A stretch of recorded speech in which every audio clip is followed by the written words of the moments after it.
হাউলিৰ ডাবালিয়াপাৰাৰ এটা ঘৰত সংঘটিত হৈছে চুৰিকাণ্ড। গৃহস্থ নথকাৰ সুযোগত খিৰিকীৰে ঘৰত সোমাল চোৰ। তাৰ পিছত আলমাৰি ভাঙি চুৰি কৰিলে নগদ ধনৰ লগতে সোণৰ চেইন। তাৰ পাছত চোৰৰ লক্ষ্য হৈ পৰিল ঘৰৰ গৰাকীৰ দোকানঘৰ। ঘৰৰ পৰা ললে দোকানৰ চাবি। তাৰ পিছত চোৰে খুলিলে দোকান গৃহ। কিন্তু চোৰৰ ভাগ্য আছিল বেয়া। চুৰি কাৰ্যৰ মাজতে গৃহস্থ আহি পালে ঘৰ। গৃহস্থই চোৰটোক ধৰি বান্ধি থলে গোটেই নিশা।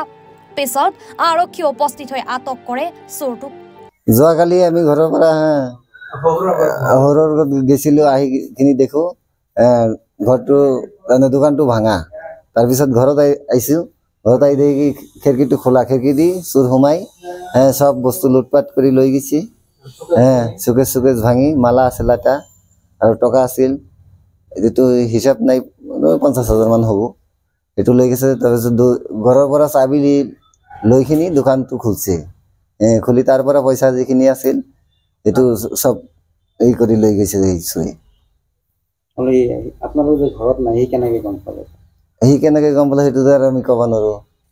ৰাতি 9:30 গৈছো ঘৰৰ পৰা, দোকানটো বন্ধ কৰি যাই 12টা 12:30 ঘূৰি আহিছো। এইখিনি সময়ৰ ভিতৰত এই কামটো কৰি দিছে।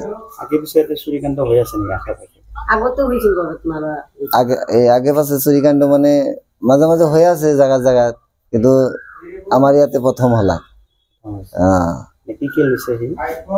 সি সোণৰ মালা এটা আছিল ঘৰত, সেইটো লৈছে। আৰু টকা আছিল 50,000 মান। দোকানত বেচা কিনি কৰা হয় আৰু পইচা আছিল ঘৰত, সেইটোও লৈছে।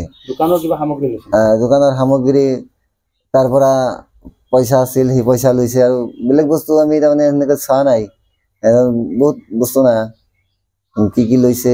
ৰাতি ধৰছো, ৰাতি আছিল ইয়াতে, এতিয়াতো আৰু লৈ গেল। ঘৰতে নহয়, এই বাটৰ পৰা ধৰছো, ৰাস্তাত তাৰ পৰা ধৰিলে।